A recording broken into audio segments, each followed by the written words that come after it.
क्या आपका दिल चाहता है घर पर मिले कोचिंग वाली पढ़ाई? तभी प्ले स्टोर से best technical academy app download करें।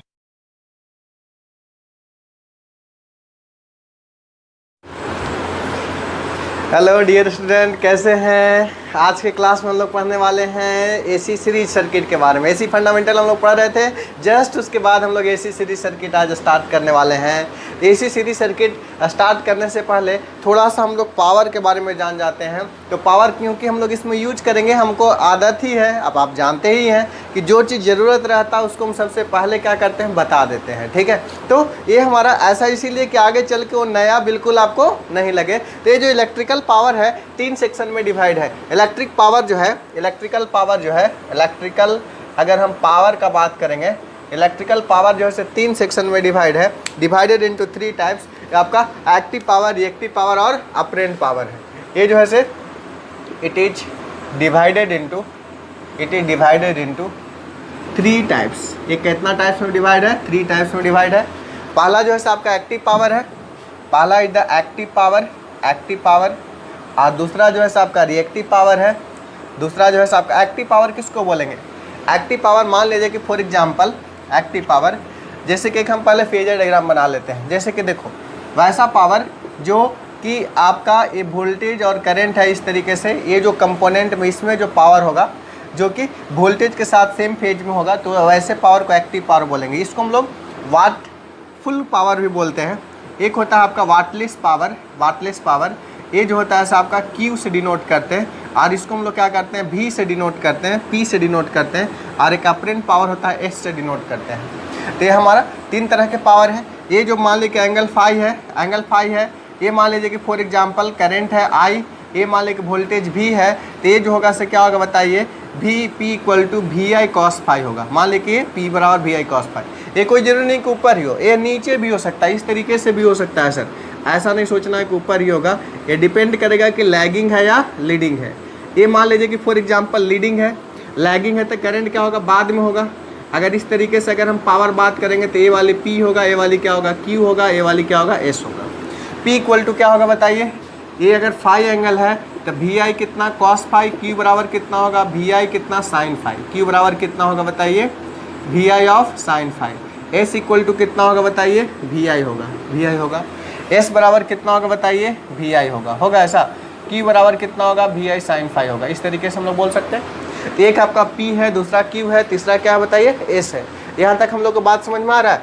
P है, Q है और क्या है बताइए, S है। P है, Q है और क्या है, S है। S बराबर कितना बताइए, VI है। यहाँ तक बात समझ में आया कि नहीं समझ में आया? बिल्कुल समझ में आया। चलिए अब देखिए, हमारा ध्यान दीजिए, 3 तरह के पावर है। पहला पावर है एक्टिव पावर है। वैसा पावर जो कि आपका वोल्टेज के साथ क्या रहता है, सेम फेज में रहता है, वैसे पावर का active component. The component is that in phase with the applied voltage. ये हमारा the component that is in phase with applied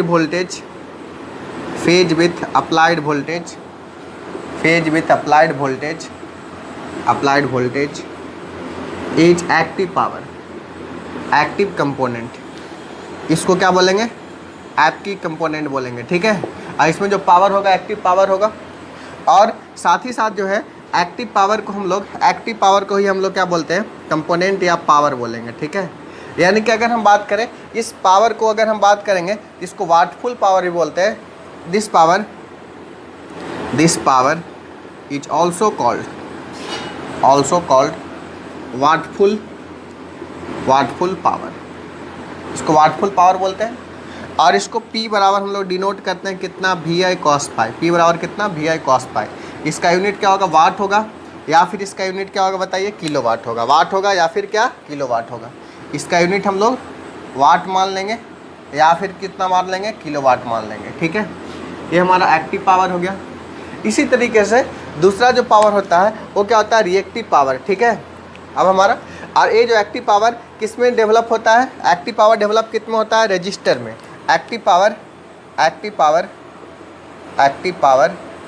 is the power dissipated मतलब क्या, खर्च होना। इन किस में, रजिस्टर, रजिस्टर में डिसिपेट होता है। ये बेसिकली आई स्क्वायर आर है, ठीक है। इसके अलावा हम दूसरा बात करते हैं, रिएक्टिव पावर का बात करते हैं। दूसरा कौन सा पावर है बताइए? दूसरा power is reactive power. Reactive power, reactive power को Q से डिनोट करते हैं, ठीक है। और एक्टिव पावर को किससे डिनोट करते हैं छोटू बताओ? P से डिनोट करते हैं, ठीक है। Reactive power is denoted by Q and reactive power is Q and active power is P। अब देखिए हमारा रिएक्टिव पावर किसको बोलेंगे? Q से बोलेंगे, यानी कि जो हमारा सप्लाई वोल्टेज के साथ क्वाड्रेचर में रहेगा उसको रिएक्टिव कंपोनेंट बोलेंगे। The reactive component, the reactive component component is quadrature. Quadrature मतलब 90 डिग्री। क्वाड्रेचर विथ किसके साथ बताइए? सप्लाई वोल्टेज, सप्लाई वोल्टेज, ठीक है। Quadrature with supply voltage. और ये जो पावर कैसा पावर होता है? वैसा power the power developed in the inductive reactance of the circuit. ये पावर क्या है बताइए? ये हमारा reactive power, reactive power is the power developed in inductive circuit. किसमें? इंडक्टिव सर्किट में, इंडक्टिव सर्किट। और एक किस में होता है एक्टिव पावर? रेजिस्टिव सर्किट में। और इसको Q से डिनोट करते हैं। Q बराबर क्या होगा? VI sin phi। अभी देखो हमारा अगर हम बात करेंगे, ये जो होगा से आपका VI sin phi होगा। ये हमारा कंपोनेंट क्या होगा? साइन का कंपोनेंट होगा, ठीक है। अब देखो हमारा VI sin phi होगा। इसका जो यूनिट होता है, यूनिट जो होता है से भार होता है। इसका यूनिट क्या होता है? भार होता है। या फिर हायर पावर के लिए इसको kVAR के नाम से जानते हैं। तो पहला पावर जो हो गया आपका एक्टिव पावर हो गया, दूसरा पावर जो हो गया आपका रिएक्टिव पावर हो गया। ये सब क्यों बता रहे हैं? क्योंकि हम लोग अभी जस्ट इसका सीरीज सर्किट में उपयोग करने वाले हैं, इसलिए हम बेसिक पहले बात करके वहाँ पर हम आपके पास आ रहे हैं, ठीक है। तीसरा तरह का पावर जो है इसको आप नोट डाउन कीजिए जल्दी से। तीसरा तरह के पावर की ओर हम पहुँच रहे हैं, जिसका तीसरा पावर जो है अपरेंट पावर है, ठीक है। अपरेंट पावर है तीसरा पावर जो है क्या है? अपरेंट पावर है। इसको आप नोट डाउन कीजिए जल्दी से। तीसरी पावर की ओर हम मूव कर रहे हैं कि जो कि है आपका अपरेंट पावर। चलिए हम लोग तीसरे पावर, अब हेडिंग दीजिए तीसरा अपरेंट पावर। दो पावर हम लोग देख लिए, एक आपका एक्टिव पावर हो गया, दूसरा रिएक्टिव पावर हो गया।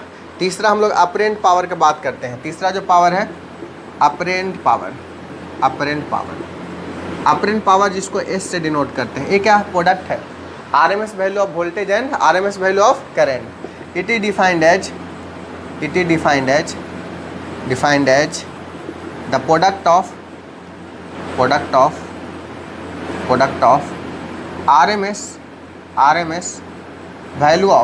RMS value of voltage and RMS value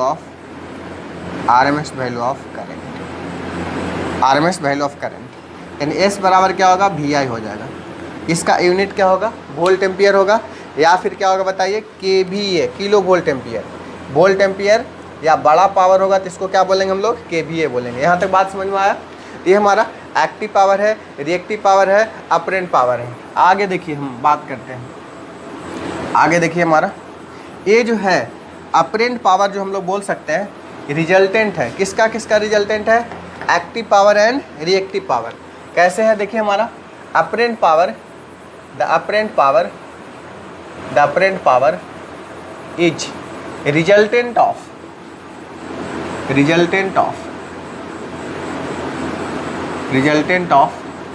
किसका किसका बताइए? Resultant of active power and किसका बताइए? Reactive power. ये रिजल्टेंट है किसका? Active power and reactive power का। अब ध्यान देने वाली बात ये है कि एक्टिव पावर कौन सा है? एक्टिव पावर ये P है, रिएक्टिव पावर Q है, अपरेंट पावर क्या है? S है। ये एंगल मान लिया फाई है। P बराबर हम लोग क्या बोले? VI cos phi. Q बराबर क्या बोले? VI sin phi. और S बराबर VI। अब देखो इसमें पाइथागोरस प्रमेय हम लोग लगा सकते हैं, बताइए तो। हम प्रूफ करना चाह रहे हैं कि ये क्या है बताइए? रिजल्टेंट है। हम लोग अप्लाई कर रहे हैं, अप्लाई पाइथागोरस थ्योरम को अप्लाई करना है। पाइथागोरस थ्योरम को अगर हम अप्लाई करेंगे तब देखिए कि क्या होगा। हम लोग पढ़े हैं ऐसा, लंब का स्क्वायर प्लस आधार का स्क्वायर बराबर क्या? कर्ण का स्क्वायर। पढ़े हैं कि नहीं पढ़े हैं? पढ़े हैं। अब देखिए हमारा कैसे हम लोग इसको प्रूव करेंगे, जैसे कि फॉर एग्जांपल हम लोग को एस निकालना है, तो एस बराबर क्या होगा 90 degree P square plus Q square, लंब स्क्वायर प्लस आधार स्क्वायर। अब पी बराबर क्या लिख सकते हैं बताइए, वी आई कॉस फाई, इसका क्या हो जाएगा होल स्क्वायर, प्लस ये क्या होगा बताइए वी आई साइन फाई, इसका क्या होल स्क्वायर। होगा ऐसा सर? बिल्कुल हो जाएगा।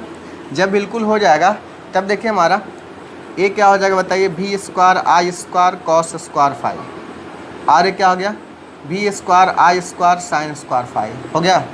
यहाँ से देखिए वी स्क्वायर आई स्क्वायर को आप कॉमन ले सकते हैं, वी स्क्वायर आई स्क्वायर को कॉमन ले सकते हैं, ये क्या हो जाएगा बताइए cos square phi plus sine square phi होगा।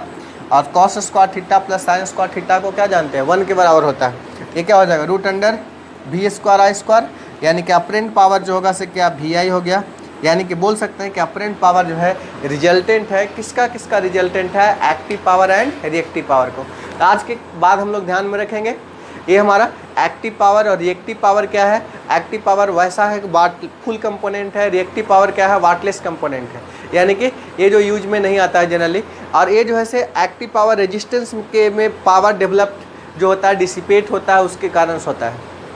और रिएक्टिव पावर जो है से इंडक्टिव रिएक्टेंस या कैपेसिटिव रिएक्टेंस इसमें कुछ होता है, कोई ज़रूरी नहीं है। यहाँ पर हम लोग बोल दिए हैं क्या बोले हैं, reactance power the power develop in inductive circuit, और किस में, और एक मेंशन कर देते हैं capacitive circuit, capacitive circuit, capacitive circuit. ये दोनों में से कुछ भी हो सकता है, इंडक्टिव सर्किट भी हो सकता है या फिर क्या कैपेसिटिव सर्किट हो सकता है।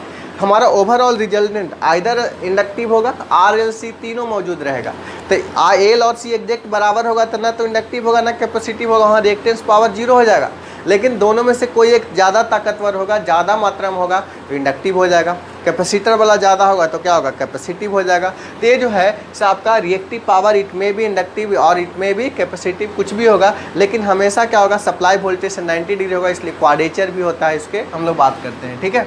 और ये अपरेंट पावर क्या है, रिजल्टेंट है किसका, active power and reactive power. यहाँ तक बात बिल्कुल आप समझ गए होंगे। ठीक है। तो यहाँ पर हम लोग बेसिक बात किए हैं। अगले क्लास में हम लोग जस्ट आपको RL circuit, RL series circuit, RC series circuit, RLC series circuit, ये सब के बारे में हम लोग लेक्चर बाय लेक्चर करके हम लोग पढ़ेंगे। ठीक है। यहाँ तक बात समझ में आ रहा है, क्लियर? तो चलो यहाँ तक हम लोग बात सब समझ ही गए हैं। एक चीज़ और हम डिफाइन करना चाहते हैं यहाँ पर, एक चीज़ और हम डिफाइन करना चाहते हैं, एक चीज़ और हम डिफाइन करना चाहते हैं यहाँ पर, पावर फैक्टर डिफाइन करना चाहते हैं। पावर फैक्टर देखिए हम लोग पावर फैक्टर हम डिफाइन करना चाहते हैं।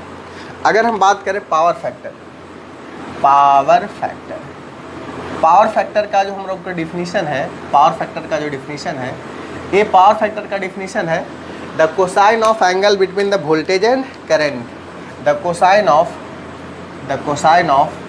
Angle between, the cosine of angle between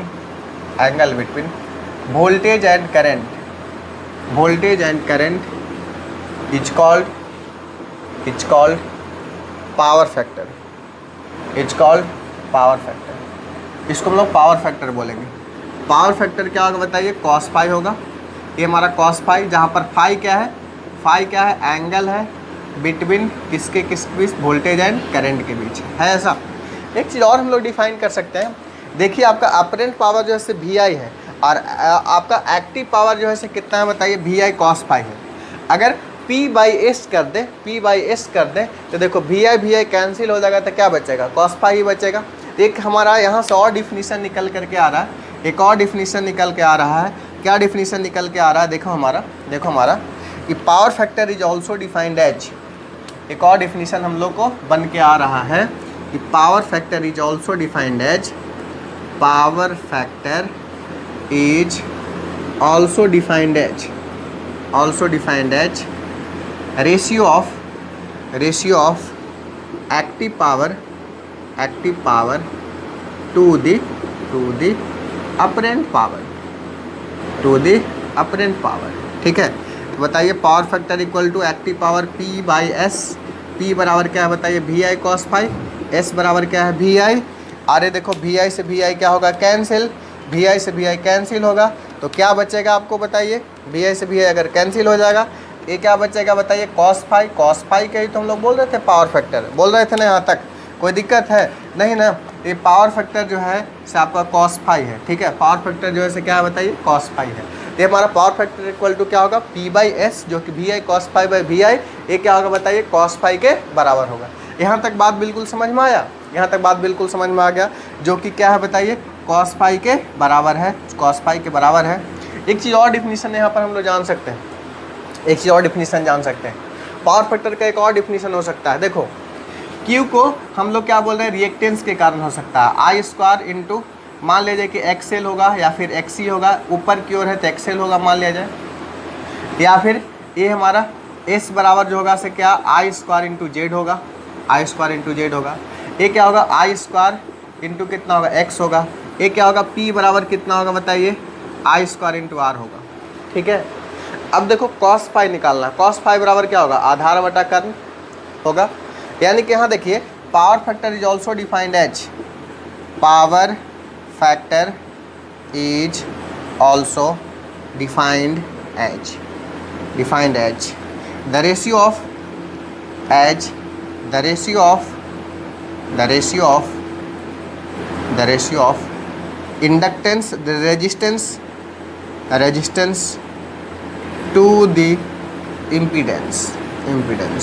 क्या होता है इम्पीडेंस, जस्ट अगले लेक्चर में हम बताने वाले हैं डिटेल में।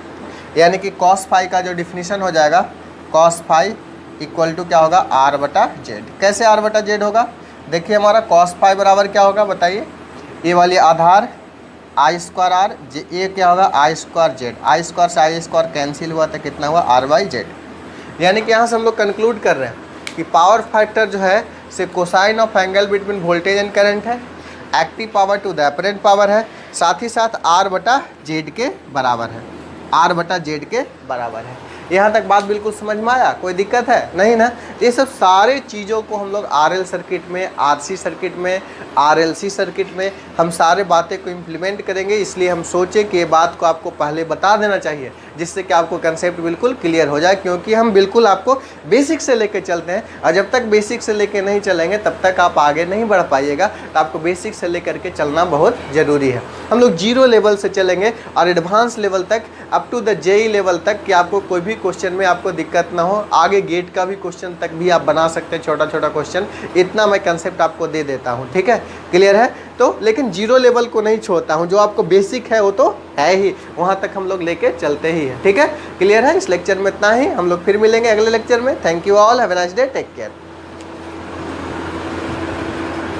इंपॉर्टेंट इन्फॉर्मेशन आपको बताने जा रहा हूँ। ठीक है, क्या इंपॉर्टेंट इन्फॉर्मेशन है कि जिस तरह से मेरा वीडियो लेक्चर देख रहे हैं, अगर चाहते हैं कि इसी तरह से सारे सब्जेक्ट का फुल सिलेबस वीडियो लेक्चर देखें, जैसे कि आपका 5 सब्जेक्ट है, आपका electrical circuit and network, electrical measurement, applied math, electrical power generation, साथ ही साथ बेसिक इलेक्ट्रॉनिक्स, ये 5 का वीडियो लेक्चर, और प्लस में सभी का आप चाहते हैं कि PDF नोट्स भी मिले, सभी का PDF नोट्स भी मिले, तो आपको क्या करना है, इसके लिए डाउनलोड करना पूरा कोर्स के लिए बेस टेक्निकल एकेडमी का ऐप को डाउनलोड करना है। कहाँ मिलेगा, प्ले स्टोर में मिलेगा। ठीक है, एक आपका दीपक सा जलते हुए लोगो होगा, उसको आप देखिएगा, और बेस टेक्निकल एकेडमी ऐप को क्या करना है, डाउनलोड कर लेना है। जैसे आप डाउनलोड कीजिएगा तो सबसे पहले एप्लीकेशन में आपको क्या मांगेगा, मोबाइल नंबर, उसके बाद OTP जाएगा आपका उसी मोबाइल पर, तो आप उसको डाल करके वेरीफाई कर लीजिए। इसके बाद आपका ईमेल ID और नेम पूछेगा, तो उसमें डालिएगा, तो फाइनली क्या होगा, आपके मोबाइल में इंस्टॉल हो जाएगा। इंस्टॉल होने के बाद आप उसको क्या कीजिएगा, आपको ओपन करना है। जैसे ही आप उस ऐप को ओपन कीजिएगा तो देखिए आपको क्या होगा, मोबाइल के नीचे स्क्रीन पर देखिएगा, ऐप में आपको 4-5 आइकन यहाँ पर बना हुआ होगा, 4-5 आइकन बना हुआ होगा। एक में आपका होम लिखा होगा, एक में आपका बैच लिखा होगा, एक में आपका यहाँ पर स्टोर लिखा होगा। तो जो स्टोर लिखा हुआ है जो कॉलम में, वही आपका मेन कॉलम है। तो स्टोर पर जैसे ही जाइएगा तो यहाँ पर आपको क्या कीजिएगा, यहाँ पर आपको बहुत सारा कोर्स क्रिएटेड होगा, आपको दिख जाएगा। एक डिप्लोमा 3 टॉप सेलिंग में आपको दिख जाएगा, जो कि आप डिप्लोमा 3rd के होंगे, तो बहुत सारा बच्चे इसको यूज कर रहे हैं। लगभग सारे पॉलिटेक्निक कॉलेज, कोई भी कॉलेज ऐसा नहीं है जो कि छूट पाए हैं, तो सारे कॉलेज के बच्चे इसको यूज कर पा रहे हैं, चाहे गवर्नमेंट हो चाहे प्राइवेट हो। ठीक है, अगर आपको नहीं मिल पा रहा 3rd सेमेस्टर डिप्लोमा का, तो आपको सर्च करना, सर्च ऑप्शन है, क्या सर्च करना है बताइए, डिप्लोमा स्पेस डाल के क्या लिखिएगा, 3 डालिएगा। तो यहाँ पर आपका सब्जेक्ट वाइज भी कोर्स क्रिएटेड है, फुल सब्जेक्ट भी कोर्स क्रिएटेड है। सब्जेक्ट वाइज में थोड़ा प्राइस ज़्यादा है, फुल कोर्स के लिए थोड़ा प्राइस क्या है, कम है। तो आपको फुल कोर्स परचेज करना है क्योंकि आपको सारे सब्जेक्ट को पास करना है। इसी तरह से सारे सब्जेक्ट आपको बहुत अच्छे तरीके से आपको मिल रहा है। तो ये डिप्लोमा थर्ड आपको क्या करना है, यहाँ पर क्लिक कीजिएगा। क्लिक करने के बाद आपको दो चीज़ दिखेगा, यहाँ पर एक आपका ओवरव्यू लिखेगा, यहाँ पर कंटेंट लिखेगा और अदर कॉलम भी होगा। तो आपको यहाँ पर ओवरव्यू होगा, यहाँ पर क्या होगा, कंटेंट होगा। तो आपको कंटेंट पर क्लिक करना है। कंटेंट पर क्लिक कीजिएगा, इस तरीके से सारा सब्जेक्ट बना हुआ आपको आ जाएगा। और सारे सब्जेक्ट में देखिएगा कुछ फ्री वीडियो लेक्चर होगा, तो उसको आप देख लीजिए। देखने के बाद कोर्स को क्या करना है, परचेज करना है और आज से ये स्टडी को क्या करना है, स्टार्ट कर देना है। एक और इम्पॉर्टेंट इन्फॉर्मेशन, डिप्लोमा थर्ड केवल इलेक्ट्रिकल के लिए नहीं है, इलेक्ट्रॉनिक्स पीपल साथ साथ अचल ब्रांच का दोस्त होंगे उनको भी इन्फॉर्म कर दीजिएगा, उनका भी क्लासेस सब स्टार्ट है, ठीक है। इसके अलावा आपका सीनियर का तो 4th सेम में भी पढ़ाए थे, 5th सेम में भी अभी क्लास क्या कर रहा है, चल रहा है, ठीक है। तो आप डिप्लोमा 3 है तो डिप्लोमा 3 सर्च करके इसको आपको इंस्टॉल करें। इंस्टॉल करके ये सब सारे चीज़ आपको हो जाएगा। अगर और फर्दर आप इन्फॉर्मेशन हमसे चाहते हैं तो फर्दर इन्फॉर्मेशन के लिए आप इस नंबर पर 7050403084 पर कॉल भी कर सकते हैं, व्हाट्सअप भी कर सकते हैं। कोई भी तरह का इन्फॉर्मेशन हो तो इस नंबर पर आप कभी भी कॉल कर सकते हैं, ठीक है। सुबह 9 बजे से लेकर के रात के 9 बजे तक आप कभी भी कॉल या व्हाट्सएप आप कर सकते हैं इस नंबर पर, ठीक है। तो इससे रिलेटेड आपको कोई भी इन्फॉर्मेशन आपको मिल जाएगा। और चलिए इतना तक हम लोग इसमें, और आगे हम लोग अब स्टडी का बात करते हैं, पढ़ाई का बात करते हैं, वीडियो को आगे कंटिन्यू करते हैं। तो चलिए हम लोग आगे की बात को अब हम लोग पढ़ाई को करते हैं।